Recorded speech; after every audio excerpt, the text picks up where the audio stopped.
All the thrills and spills from Rally South Africa is presented by Motorsport South Africa and its rally partners Toyota, Volkswagen, Ford, Sasol and Dunlop.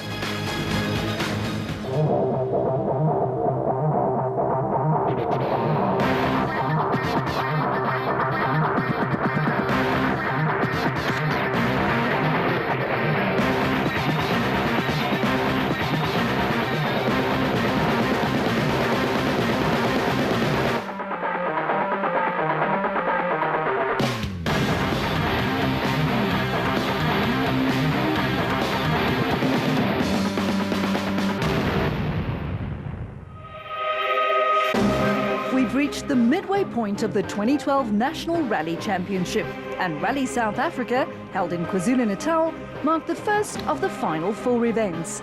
If ever there was a right time for the crews lower down the pecking order to make a move, this was it. The route for day 1 on the event included 3 stages in the Valley of 1,000 Hills, inland from Durban. These stages tended to be more technically demanding, with tricky road surfaces and local wildlife lurking around many of the hundreds of corners. The stages on day 2, however, were located near the town of Richmond and were typically faster, more flowing roads, allowing the crews to use every revolution in every gear. But as always with rallying, the margins between glory and disaster were paper thin. To add to the pressure of this 5th round of the South African National Rally Championship, the Rally South Africa was a candidate event for a round of the World Rally Championship. This meant that a number of FIA observers were in attendance to see if our event could live up to the standards of WRC rallies. The mere prospect of a round of the WRC taking place in South Africa had the entire rally community abuzz, and there was a definite air of expectancy as the crews prepared to take on the stages in rural KZN. This is a candidate event for inclusion in the World Rally Championship in 2014. We placed in a direct competition against a very strong competitor in the form of Brazil. Every rally has a different flavour, and even though the Rally South Africa hasn't run in this particular form before, at least some of the stages were fairly familiar, especially to the more experienced crews, and at least the weather looked to be playing along, in stark contrast to the conditions experienced during the previous round of the championship, hosted by Volkswagen down in Port Elizabeth. Regular viewers and enthusiasts will recall that the 30th running of the Volkswagen Rally took place in a deluge, with the normally fast tracks of the Longmoor Forest turning into a quagmire, from which only those crews with skill and bravery emerged unscathed. Even the boys at the sharp end of the field struggled to come to grips with the slippery conditions, proving that even a mighty 4-wheel drive S2000 machine is powerless against Mother Nature. Unfortunately, it was a rally to forget for the home team, who never really featured due to a host of technical gremlins in the BP Volkswagen Polos of Hargen Fecken and Pierre Aris, as well as that of the Dutch and Belgian duo of Hans Weiss Jr. and Bjorn de Gant. The pick of the Polo bunch was Enzo Kuhn and Guy Hodgson, who struggled when their Polo lost front-wheel drive, forcing them into a highly entertaining but very slow ballet in the mud. 5th place was the best that VW could muster, while the Toyotas and Fords stole the thunder down under. From the moment the flag dropped, it was clear that 2 crews in particular had the bit between their teeth. Johnny Gemmell and Carolyn Swan in the Castrol-sponsored Works Toyota Auris, and the wily Jannie Habich and Robert Paisley in their Basil Reed-supported Ford Fiesta. The 2 teams slugged it out in the mud, trading stage wins throughout, but in the end it was the Toyotas that pimped the Ford for the win, with Marc Cronje and Robin Houghton in the Sasol Ford Fiesta taking 3rd. And so, onwards to round 5 of the championship. Rally South Africa kicked off with the imposing Moses Mabhida Stadium as a backdrop, before the teams headed out to the Valley of 1,000 Hills for 3 gravel stages. Stages 1 and 3 were fairly sharp, relatively short affairs, with stage 2 at 34 kilometres offering the meat of the day's rallying. After stage 1, it was again clear that Johnny Gemmell and Carolyn Swan were driving with intent as they mixed it up with Marc Cronje and Robin Houghton. Leroy Poulter and Alvin Coetzee in the second Castrol Toyota Auris were also quick out of the blocks, with Habig and Paisley slightly further back. Everything was set up for the spectacular Stage 2, but it all came to naught when the stage had to be cancelled due to local traffic infringing on the route. The clerk of the course deemed the situation unsafe and was forced to pull the plug on a stage that was certain to have had a great impact on the event. But there was no point in lamenting the loss of a stage, with so much rallying to come. So on to Stage 3 then, which proved to be a turning point in the event. As the crews started emerging from the stage, it was immediately evident that this was turning into a two-horse race again, and even more so when Poulter and Coetzee failed to arrive at the stop control. The crew was one of two S2000 teams to fall victim to one of those 1,000 hills, when their Castrol Toyota Auris left the road in spectacular fashion, leaving the crew unhurt, but also unable to continue. The other misfortune was that of JP Damso and Grant Martin in the Team Total Toyota Auris, who succumbed to a similar fate as Poulter. After the dust of day one had settled, it was the names of Gemmell and Cronje that topped the leaderboard, with 4 more gravel stages and 1 short tarmac sprint to go. Day 2 saw Cronje besting Gemmell in the first 3 stages, with Gemmell taking 10 seconds back in the final gravel stage. But by then, Cronje's lead was beyond Gemmell's grasp, and so Cronje notched up victory number 3 for the season, with Gemmell playing the bridesmaid. Jannie Habig and Robert Paisley rounded out the podium, thereby managing to keep their title hopes alive. But that's what happened at the head of the field. Further down the order is an entirely separate class of vehicles known as Super 1600s, or S1600 for short. These front-wheel drive, purpose-built rally cars all have engines smaller than 1,600cc in capacity, but still sport all the trick suspension, transmissions and safety equipment that sets them apart from the normal cars on the road. S1600 is the breeding ground for South Africa's next rally champions, and the field is populated by a host of highly talented and very competitive crews who take the business of competing in the national championship very seriously indeed. Craig Trott is the S1600 championship leader after 4 rounds of competition. He's a veteran competitor with 7 championships to his name. His equipment is somewhat dated when compared to the newer vehicles in the field, but together with navigator Robbie Coetzee, the Team Total driver has proved time and again that age and guile beats youth, innocence and a bad haircut. More importantly for me, I have to make sure I finish each event. There are the youngsters and the faster cars. They are generally at the top of the field dicing each other. One of the youngsters in question is Nick van der Westhuizen, who is partnered by Henry Deerlove in the SA Earthworks Ford Fiesta. To the young guns like van der Westhuizen, there really is only one key ingredient when it comes to rallying: speed. But does young Nick have enough of it to overtake Trott in the championship? I think we've got the speed. The bravest today is going to be the one who's going to take it. Behind van der Westhuizen is another flying youngster in the form of Matthew Vasey-Lyle. With Skalk van Heerden beside him in the Fragram Tool-sponsored Toyota, the lad is making a good impression during his first season in the National Championship. And where van der Westhuizen refers to things like speed and bravery, Vasey-Lyle has a much more conservative approach. The plan is to just keep it there. It is my first season, so I just want to keep it easy, try to stay in the same place and just get seat time at the moment. As if the hard-charging young men behind Craig Trott isn't enough, there's also a lady or two in the mix. And currently lying 4th in the championship is Megan Verlaag, who pilots a BP Volkswagen Polo. She finds herself ahead of hot drivers like Ashley Haig-Smith, who won the class in the previous round. I think we build our confidence from there, especially for this event. As well as another of 2012's class winners, Morna Janse van Rensburg. But I think we're quite confident to take those nationals. But the young lady isn't intimidated by the fast guys behind her. As a matter of fact, she's taking a much more holistic approach to her season. The plan at the moment is just to get to the finish and hopefully get podiums. I know that the middle of the season's I've had a bit of bad luck, but hopefully my luck's changed. This rally hopefully is going to be a good one for me. So, those are the key players, and here's how they stack up midway through the season.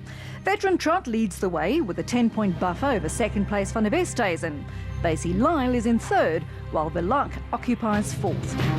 Haig Smith's fifth spot is well below what he himself had expected, and Janse van Rensburg will be hoping to make a move in the right direction on this event. Conradi, Lloyd, Snyders and Franken complete the top 10. But unfortunately for Snyders, he stood no chance of scoring points on Rally SA. His regular navigator and sister Celeste joined forces with Dakar hero Geniel de Villiers in the Imperial-sponsored S2000 Toyota Auris. So far, every event on the 2012 calendar has had a different S1600 winner, and with only 10 points separating Trott at the top, the championship is far from over. With 25 points available for a win, things could look very different by the time the winners step onto the podium in the shadow of the Moses Mabhida Stadium.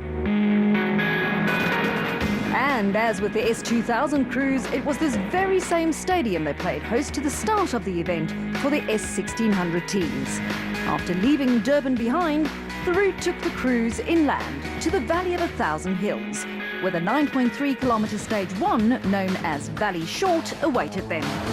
Short it may well be, but with a myriad of corners and dizzying drops, this was not a stage for the faint-hearted. First into the fray was Ashley Haig Smith and Patrick Vermaak in the Castrol Ford Fiesta. The youngster had a lot of momentum on his side, having won his class in the previous round, and also competing in the Rally of Finland in the meantime. He posted a time of 7 minutes and 30.6 seconds, and even though it seemed fairly quick at first glance, Haig Smith was cautiously optimistic. Very slippy out there, no, very, very loose. Behind the Fiesta was the hard-charging crew of Guy Bottrell and Simon Basie Lyle, who fields a Yato tool-supported Toyota Runex. Generally just keeping it nice and tidy for the first stage. But his version of nice and tidy also saw the crew post the fastest time in the stage, a full 5 seconds quicker than Haig Smith and Vermaak. Despite being short, Stage 1 also proved to have a bit of bite, as a number of teams ran into difficulties. First to falter was third on the road Mornay Janse van Rensburg and Rikus Fourie, who had all sorts of problems in their GC diesel Volkswagen Polo. Throttle is dying the whole time, so we need to switch off all the mains and put it back on. But at least Janse van Rensburg was still in the rally, in stark contrast to Paul Franken and Henry Kern, whose Toyota Corolla gave up the ghost near the end of Stage 1. Having survived the first 9.34 kilometres of Rally South Africa, this was the top 10 in Class S1600. Bottrell's nice and tidy stage put him at the top of the pile, 5 seconds clear of the next crew down. Veteran Craig Trott and Robbie Coetzee managed the third fastest time, while Janse van Rensburg's throttle problems cost him dearly. With Bottrell and Basie Lyle setting the early pace, it was clear that Rally South Africa was to be yet another fiercely contested battle in S1600. But would the youngster be able to stay ahead of the chasing pack? Join us after the break for more action from Rally South Africa.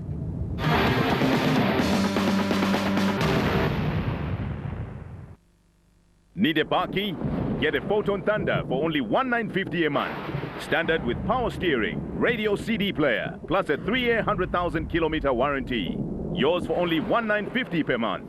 Vet registered businesses get vet back.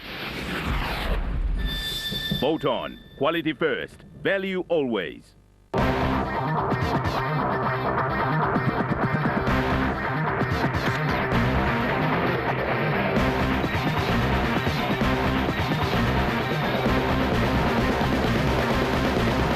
It's the stuff of legends, a place where dreams can come true or be shattered. The battle for rally supremacy now reaches the halfway mark as South Africa's gravel road racers jockey for championship positions. We glance back at all the drama that unfolded during the Toyota Gauteng Dealer Rally, and we bring you all the excitement from round 4 of the 2012 South African Rally Championship, the fearsome Volkswagen Rally.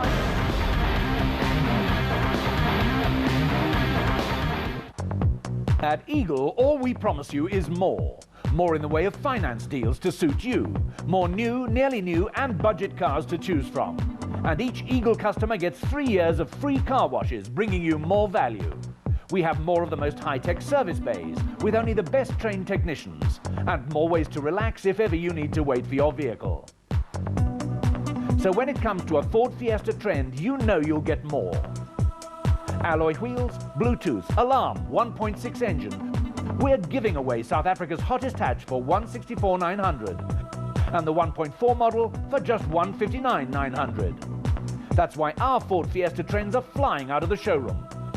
Eagle is on Call It Drive just off the M1. Come and see us. Call us on Joburg 531 3000 or go to eagleford.co.za, where all we promise you is a great deal.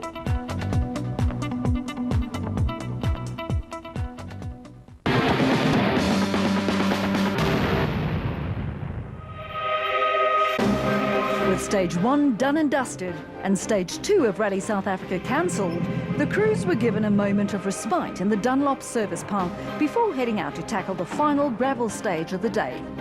But one competitor whose rally came to an abrupt end was Morne Janse van Rensburg, whose GC diesel Volkswagen Polo didn't quite make it back to the service under its own steam. But Janse van Rensburg wasn't the only S1600 casualty after Stage 1. Despite setting the fastest time and grabbing an early lead, Guy Bottrell and Simon Vasey-Lyle were forced to retire the Yato Tools Toyota Runex. But I got a vibration every time I turn left, so as soon as I load the front wheel, there's a vibration coming through, and for some reason the engine's moving. We're not sure why. The engine mount's broken, but there's something that's caused the engine mount to break. Bottrell's shock retirement left the door wide open for second-placed Ashley Haig-Smith and Patrick Vermaak, who proceeded to grab Stage 3, known as Pipeline, by the scruff of its neck. The pair posted a time of 15 minutes and 45.8 seconds, and the young man was clearly pumped up by his performance. That was awesome. Oh, I loved it. With Bottrell, Janse van Rensburg and Franken all out after Stage 1, the next man to emerge at the end of Pipeline was Clint Weston, with co-driver Herman Groenewald in the Reef Tankers Citroen C2. We started getting in a rhythm and we were nice and quick, so I'm quite happy.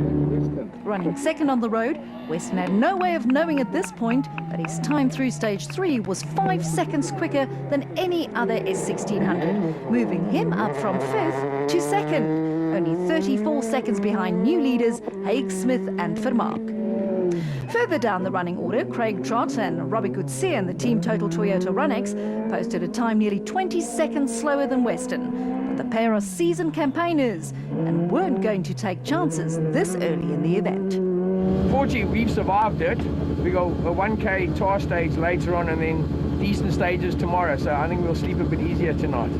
Chad Conradi and Kes Naidu in their Galvadip Toyota Auris came through Stage 3 in the third fastest time, still losing 11 seconds to the flying Weston. This saw the Citroen team leapfrogging the Toyota, but Conradi still had reason to smile. I think everything just went well, and I think we did a good stage start. With only 2 competitive rally stages behind them, it was time for the crews to return to the Moses Mabhida Stadium for a short 1 kilometre romp through a tarmac stage near the former World Cup Stadium. These promotional stages traditionally don't do much to influence a rally, but Clint Weston had clearly gone completely race-faced and managed to blitz his nearest rival Ashley Haig-Smith by a full 3 seconds over just 1 kilometre. This meant that Weston had closed the gap to the class leader to just 2 seconds and will be going to bed feeling very pleased with his performance. Haig-Smith and Conradi managed almost identical times, with the rest of the field posting times only slightly slower than them. By the time the crews retired to their lodgings, it was clear that Day 2 of Rally South Africa was going to be a cracker. Just 2 seconds separated Haig-Smith and Weston, with Conradi and Naidu lurking only 12 seconds further back. Craig Trott and Robbie Coetzee had lost some ground during the afternoon, but still occupied 4th.